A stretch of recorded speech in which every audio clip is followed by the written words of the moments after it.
오늘은 형통케 하시는 하나님이라고 하는 주제를 가지고 하나님의 말씀을 통해서 은혜를 나누고자 합니다.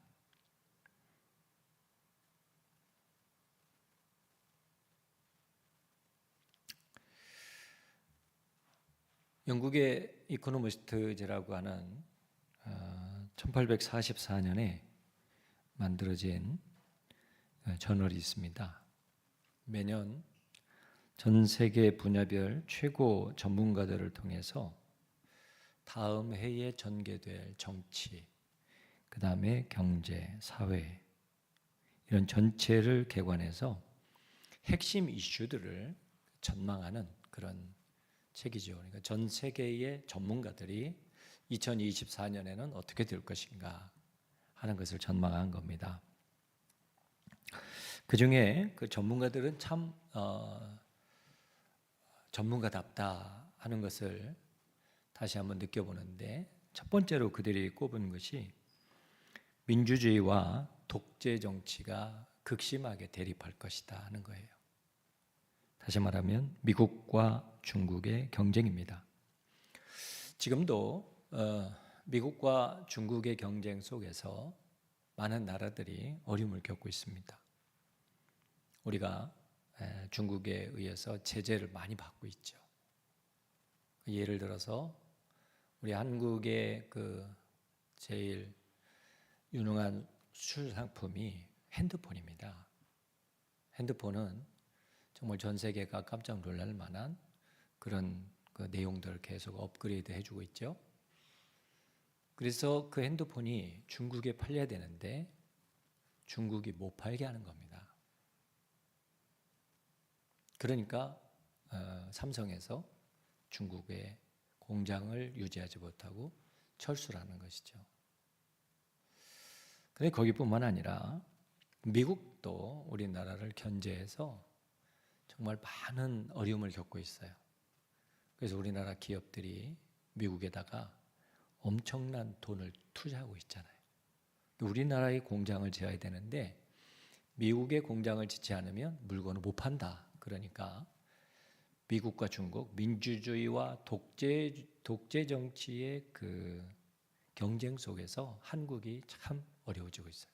다른 나라도 마찬가지입니다. 두 번째로는 코로나가 이제는 전염병이 아니라 풍토병이 될 것이다. 다시 말하면 그냥 한 번 들어왔다가 끝나는 병이 아니고 계속해서 그 땅에 자리를 잡고 있다고 하는 것이죠. 이유는 나라에서 코로나 예방주사를 백신을 맞으라고 할 때 맞은 분들이 거의 대부분이잖아요. 근데 안 맞은 분들이 있어요.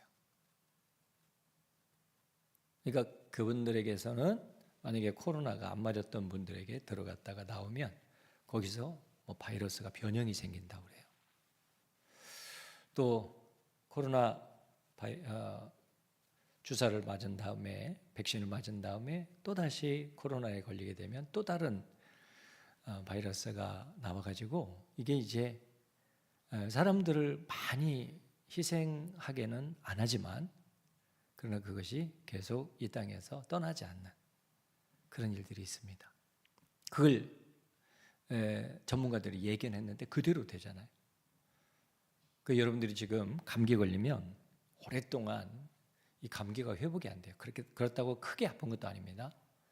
그런 일들이 그거와 연관되지 않은가 그런 생각을 해봅니다.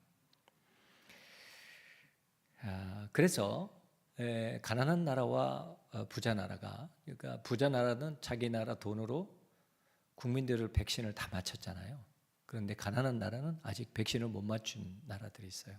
그 나라는 코로나가 들어가 버리면 많은 사람들이 죽게 되죠. 빈부격차가 더 확대될 것이다. 또 물가가 오를 것이다. 돈이 많이 풀리니까 지금 뭐 저희가 이 옆에 있는 그 국수집이 한 6,000원 갔었어요. 예전에. 근데 코로나가 끝나니까 8,000원으로 오른 것 같아요. 작은 게 2,000원이 같지만 한 30% 이상이 물가가 폭등한 거죠. 시장 물가가 다 똑같다고 생각이 됩니다.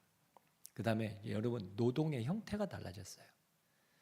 예전에는 그 사무실이 항상 있어야 되잖아요. 왜냐하면 거기에서 직원들이 근무해가지고 근무를 해야 되는 환경인데, 지금은 내가 5일 동안 근무를 한다면 하루 내지 이틀은 집에서 근무하겠습니다. 그게 허락이 돼요.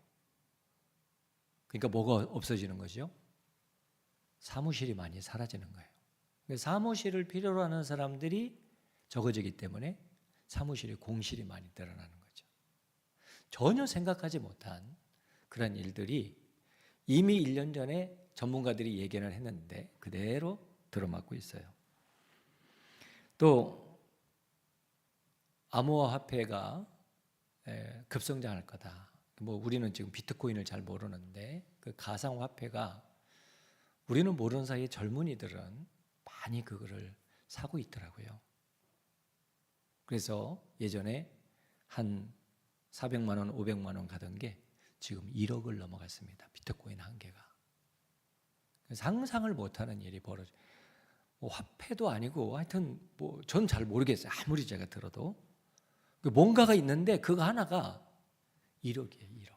근데 그거는 어느 은행에 가서도 전 세계 어느 은행에 가서도 바꿀 수 있는 그런 시대가 되어버렸습니다. 또 기후 위기가 찾아오고, 자, 이런 것들을 보게 되면 이 세상이 불안정하고 불확실하고 그 다음에 불안의 시대입니다. 뭐가 어떻게 될지를 몰라요. 지금도 이제 그 나라에서는 북한이 한국을 기습 침범할지 모른다, 그런 위기감을 자꾸만 이야기하고 있잖아요. 얼마나 불안해요. 한국에 살고 있다는 그 자체가 불안해요. 그리고 불확실하고 불안전하고. 요즘 그 전 세계에서 아이를 제일 적게 낳는 게 대한민국이라고 있잖아요. 그래서 전문가들이 연구를 했어요. 왜 아이를 낳지 않느냐? 첫째로는 집을 살 여력이 없대요. 예전에는 조금만 노력해도 그래도 조그마한 집이라도 살 수 있는데 워낙 많이 올라가지고 젊은이들이 집을 살 여력이 없는 거예요. 그래서 아이를 못 낳는데요. 얼마나 불안합니까? 그런데 지금 시대만 그런 게 아니라 오늘 본문에 나와 있는 여호수아의 시대도 불안하고 불확실하고 그리고 불안전한 시대였습니다. 자, 1절을 보면 여호와의 종 모세가 죽은 후에 이제까지 40년 동안 이스라엘을 이끌었던 분은 모세입니다. 그런데 모세가 죽었습니다. 이제 여호수아가 새로운 지도자가 되어서 이스라엘 민족을 가나안 땅으로 이끌어 갑니다. 적들은 단단히 무장이 되어 있고 견고한 성읍입니다. 그런데 백성들은 오합지졸이죠. 말을 잘 안 듣죠. 네. 하나님의 말씀에 거역했던 거의 대부분의 사람들이 광야에서 죽었잖아요. 그런데 그 피가 그대로 흘러가는 거죠. 지도자에게 원망하고 불평하고 말을 잘 않는 목이 곧은 백성입니다. 쉽게 지도자를 원망하고 돌을 던지면서 죽이려고 했던 사람들이잖아요. 그런데 건너가야 될 곳은 요단강이 있고 건너가면 그리고 강성한 여리고성이 버티고 있습니다. 또 무장하고 기다리는 가나안 7족속도 있습니다. 지도자도 거주지도 주거 형태도 먹을 것도 그리고 경쟁 대상도 다 바뀌는 아주 대변혁의 시대가 지금 여호수아 1장에 기록된 시대입니다. 그런데 오늘 참 하나님께서는 이렇게 불안하고 불확실하고 불안전한 시대를 살고 있는 이스라엘 백성들을 향해서 뭐라고 말씀하시냐면 7절 하반절에 그리하면 어디로 가든지 형통하리니, 또 8절 제일 마지막에 보면 내가 형통하리라.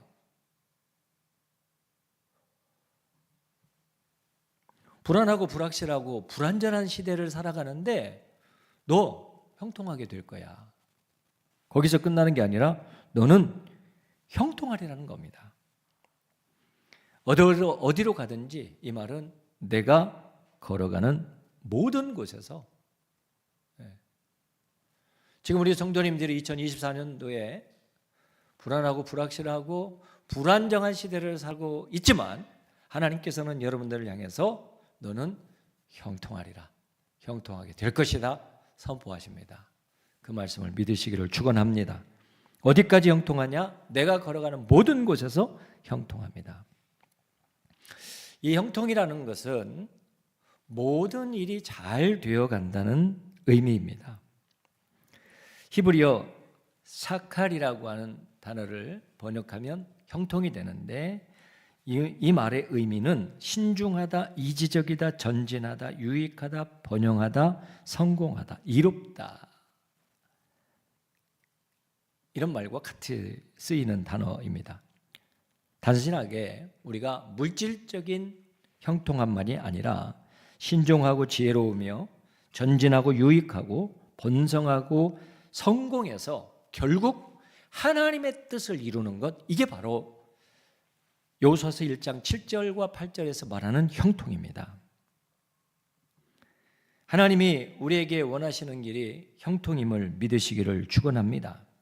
하나님의 뜻을 이루는 것이 형통입니다. 여호수아에게 있어서 형통은 하나님의 뜻인 가나안 땅을 정복하는 것이 형통이었습니다.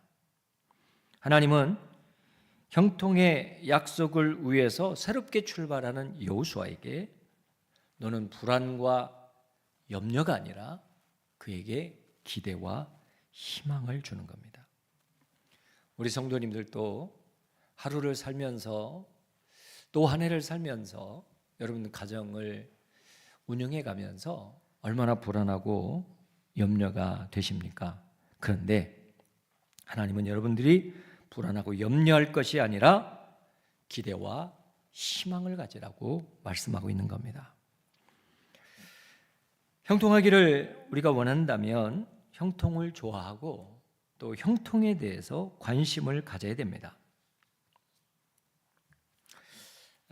오늘 이 자리에서 예배드리는 우리 성도님들과 또 온라인으로 예배드리는 우리 모든 성도님들이 저를 한번 따라하겠습니다. 나는 올 한 해에 형통하고 형통하여 하나님의 약속을 이룰 것입니다. 할렐루야. 올 2024년도 우리의 표가 언약을 이루자잖아요. 언약을 이루는데 어떤 언약? 형통함의 축복의 언약을 이루는 겁니다. 그러면 우리가 형통하기 위해서 가져야 될 신앙의 자세가 뭐냐? 먼저는 형통에 대한 하나님의 약속을 믿어야 됩니다. 이미 하나님께서는 모세에게 가나안 땅에서의 형통의 축복의 말씀을 주셨습니다. 그런데 이스라엘 백성들이 가데스 바네아에서 정탐꾼을 보냈을 때에 그 약속을 12명 중에 10명이 믿지 않은 겁니다. 그래서 그들은 하나님의 약속을 믿지 못했던 모든 사람들은 광야에서 죽었고 가나안 땅에 들어가지 못했습니다. 그리고 지금 광야 2세대를 이끌고 약속의 땅에 들어가는 여호수아에게 하나님께서 말씀하시는 겁니다. 그런 맥락을 보면서 오늘 말씀을 보면 7절에 오직 강하고 극히 담대하여 나의 종 모세가 내게 명령한 그 율법을 다 지켜 행하고 우로나 좌로나 치우치지 말라. 그러면 형통한다는 겁니다. 여기서 오직 그리고 극히라는 말을 사용하고 있습니다. 이것은 강조하는 거죠. 우리말에서 번역을 하지 않았지만 지키기 위해서, 행하기 위해서 강하고 담대하는 겁니다. 무엇이요? 하나님의 말씀을 지키고 하나님의 말씀을 행하기 위해서 우리가 강하고 담대해야 되는 겁니다. 좌로나 우로나 치우치지 말아야 되는 것은 하나님의 말씀을 따라가기 위해서 우측이나 좌측으로 돌아서지 않는 겁니다.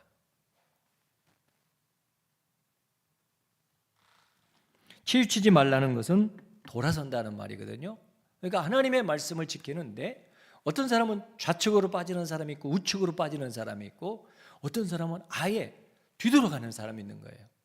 그런데 그런 사람은 가나안 땅에 들어가지 못하고 그런 사람은 형통의 복을 누리지 못하는 겁니다. 그 말씀이 바로 7절 말씀입니다. 오직 강하고 극히 담대하지 않으면 우리가 율법을 지키기가 어렵다는 말입니다. 또한 가나안 땅에 들어가면 바알신과 아세라신 수많은 신들이 이스라엘 백성들을 기다리고 있습니다. 바알과 아세라가 축복을 준다고 하는 그런 신념이 가나안 땅에는 편만에 있기 때문에 지금 힘들고 어려운 가운데 요단강을 건너 여리고를 점령한 후에 가나안 땅에 진격해야 될 이스라엘 백성들은 바알과 아세라 앞에 다 무너지고 말 그런 나약한 존재들이었습니다. 그래서 하나님께서는 오직 강하고 극히 담대하여 나의 종 모세가 내게 명령한 그 율법을 다 지켜 행하고 우측이나 좌측이나 뒤로 돌아가지 말고 오직 하나님의 말씀을 지키고 행하기 위해서 담대하라고 권면합니다. 코로나19를 통해서 아주 작은 상황만 벌어져도 수많은 사람들이 믿음을 버리고 교회를 떠났습니다. 근데 제가 지금 열거하는 사람들 한번 잘 들어보세요. 근대 의학의 창시자가 파스투르입니다. 노켓의 아버지가 폰 브라운입니다. 그 다음에 지동설을 주장한 사람이 갈릴레이 그리고 코페르니쿠스입니다. 뉴턴입니다. 무선 통신을 발견한 사람이 미국의 물리학자 모스입니다. 전기의 법칙을 발견한 패러데이. 또 절대 온도와 열역학 법칙을 발견한 존 플레밍. 또 화학자로서 아주 유명한 화학자의 세계에서는 존경을 하고 있는 보일이라고 하는 분, 그리고 원자설을 주장한 돌턴, 방부제 수술법을 개발한 리스터. 제가 지금 열거한 분들을 우리 성도님들은 거의 처음 듣는 분들이 많을 겁니다. 여러분 이분들이 누구냐면 신실한 크리스찬입니다. 세계의 역사와 세계 의학계 그리고 세계 물리학계 또 전기 또한 우리가 이동하는 이런 이동통신 이런 것들을 개발한 원초적인 사람이 누구냐? 신실한 믿음의 사람입니다. 좌로나 우로나 그리고 뒤로 돌아서지 않고 하나님의 말씀을 지키기 위해서 직진했던 사람들, 바로 그 사람들이 세계를 먹여 살리는 인재가 된 것입니다.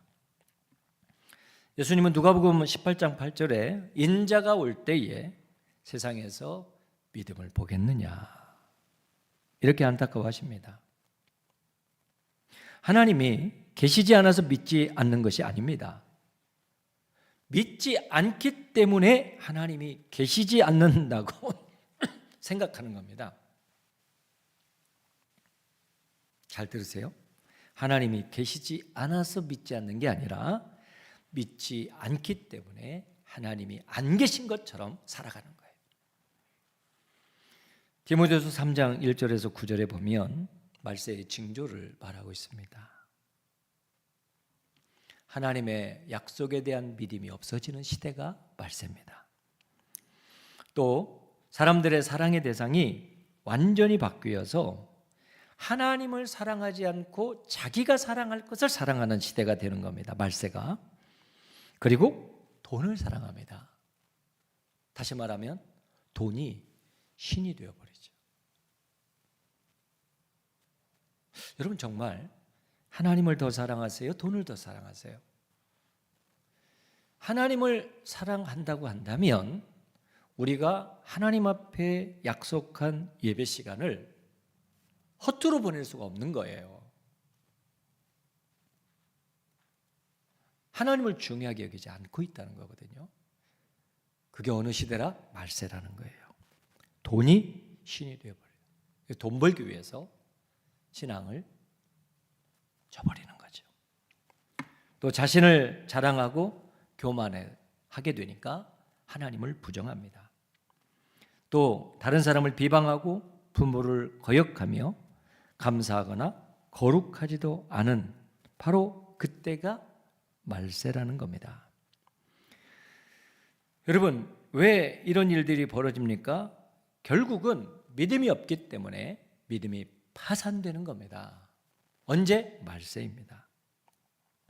그러나 우리가 하나님의 뜻을 이루고 형통하게 살려면 하나님의 약속 그리고 하나님의 말씀으로 돌아와야 되는 겁니다. 하나님의 약속은 반드시 이루어짐을 믿으시기를 바랍니다.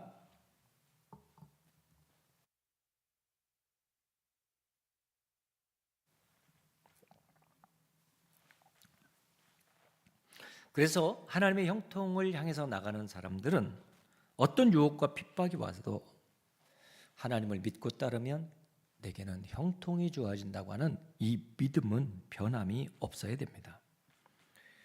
여호수아에게 약속하신 형통의 약속이 어떻게 이루어졌냐면 여호수아서 21장 43절에서 45절을 보면 여호와께서 이스라엘의 열조에게 맹세하사 주마하신 온 땅, 여호와께서 그 열조에게 맹세하신 안식, 여호와께서 그 이스라엘 족속에게 말씀하신 선한 일, 여러분 바로 이러한 일을 다 이루어 주셨다는 겁니다. 땅을 주셨고 열조에게 맹세하신 안식을 주셨고 그리고 이스라엘 족속에 말씀하신 선한 일을 누가? 하나님이 다 이루어 주셨다고 여호수아서 21장에서는 그대로 증거하고 있는 거예요. 여호수아 1장에서 하나님께서 형통하게 하겠다고 약속하신 그 말씀이 여호수아서 21장에 그대로 이루어진 거예요. 땅, 안식 그리고 선한 일을 하나님이 허락해 주셨습니다. 저는 올해 우리 성전교회 교우들이 하나님 안에서 모두 다 형통하시기를 축원합니다. 여러분의 가정이, 여러분의 삶의 현장이, 여러분이 만나는 모든 인간 관계가, 여러분의 자녀들이, 또한 여러분들이 꿈꾸는 비전들이 형통하시기를 바랍니다. 그러기 위해서는 지금 이스라엘 백성처럼 하나님의 말씀 앞에 우리가 서야 되는 거예요. 오로지 직진이에요. 우로 가시면 안 돼요. 좌로 가셔도 안 돼요. 그렇다고 돌아가셔도 안 됩니다. 예수님은 눈뜨기를 원하는 시각장애인에게 내가 능히 이 일을 할 줄을 믿느냐 물으신 다음에 그 다음에 너의 믿음대로 되라 그렇게 선포하는 거예요. 예수님께서 이 엄청난 일을 이루실 것을 믿는 사람에게는 그 믿음대로 되는 거예요. 눈이 떠지고 안전뱅이가 일어나고 우리의 가정에 있는 여러 가지 문제들이 해결이 되고 그리고 전혀 고치지 못할 것 같은 불치병도 내가 능히 이 일을 할 줄을 믿느냐라고 물어보는 예수님 앞에 아멘으로 대답하는 그 사람은 그대로 되는 겁니다. 고린도후서 1장 20절에 하나님의 약속은 얼마든지 그리스도 안에서 예가 되니, 여러분 잘 기억하세요. 하나님이 우리에게 말씀으로 약속하신 것은 얼마든지 그리스도 안에서 예가 되는 거예요. 그런즉 그로 말미암아 우리가 뭐라고 하자? 아멘하여 하나님께 영광을 돌리게 되느니라. 여러분들이 하나님의 형통을 어떻게 받을 수 있느냐? 아멘으로 받으시기를 바랍니다. 하나님이 세상을 요한복음 3장 16절에 이처럼 사랑하사 독생자를 주셨으니 이는 저를 믿는 자마다 멸망치 않고 영생을 얻게 하려 하심이라. 우리가 이 말씀을 믿으면 뭐가 주어질까요? 영생이 주어지는 거예요. 영생이 돈으로 면죄부를 사는 게 아닙니다. 예수님께서 우리에게 주신 그 말씀을, 이 약속을 그대로 믿으면 멸망치 않습니다. 영생을 얻습니다. 그리고 마지막 날에 부활합니다. 자녀가 없는 아브라함에게 자식을 줄 것이라고 약속하셨습니다.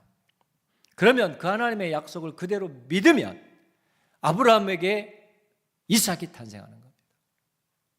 그리고 그의 후손들이 바다의 모래처럼 하늘의 별처럼 번성하게 되는 겁니다. 요한복음 15장 7절 여러분 잘 아시죠?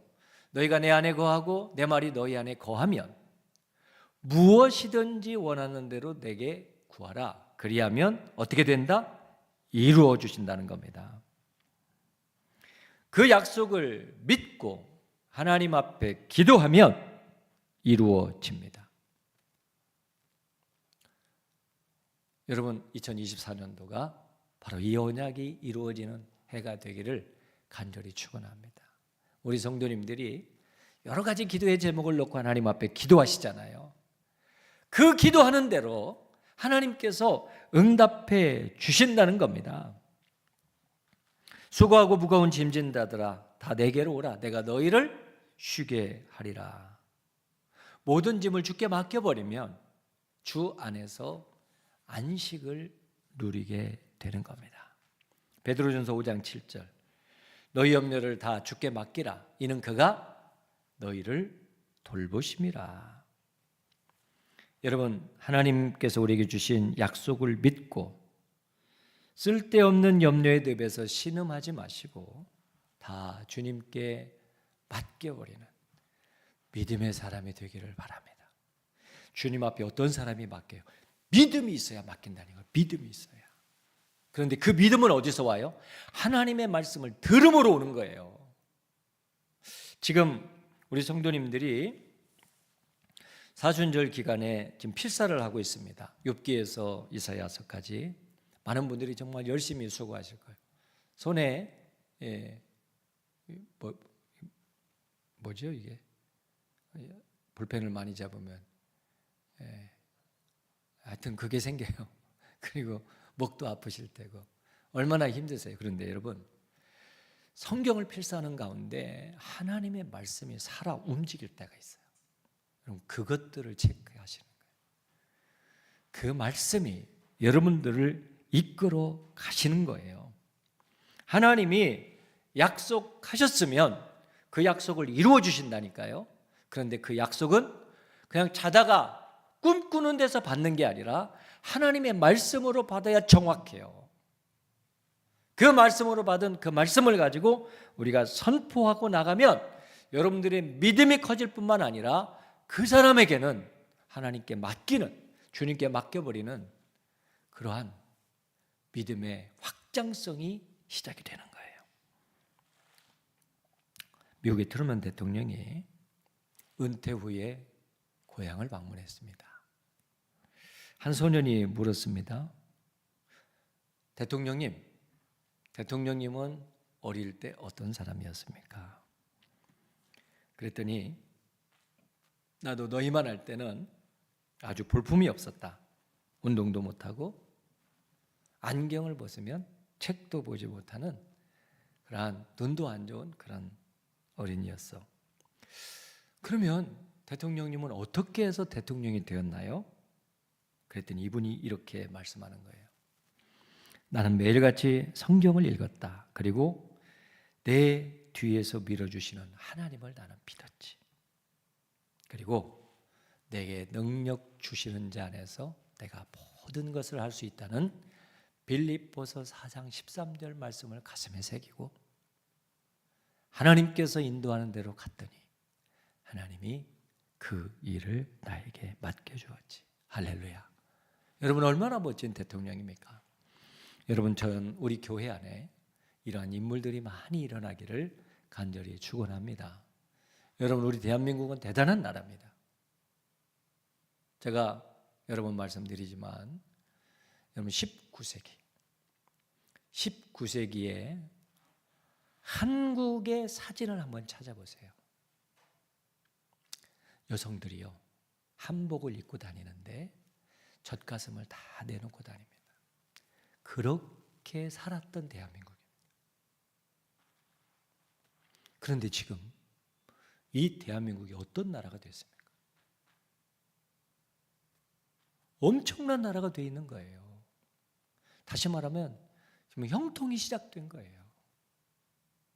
어떻게? 저는 믿음의 사람들을 통해서 이 일이 시작되었고 그리고 진행되고 또 하나님께서 역사하실 걸 믿어요. 그러면 그 주인공이 누가 되느냐? 저와 우리 성도님들이 되셔야 돼요. 하나님의 말씀을 좌측으로나 우측으로나 뒤돌아서 피하지 마시고 정면 승부를 걸어서 그 말씀대로 행하고 그 말씀을 묵상하고 그 말씀대로 살아가는, 그래서 언약을 이루고 형통의 복을 누리는 성전교회 교우들이 되시기를 예수님의 이름으로 간절히 축원합니다. 기도하겠습니다. 하나님 아버지, 고맙고 감사합니다. 오늘도 하나님께서 믿음의 자녀들을 사랑해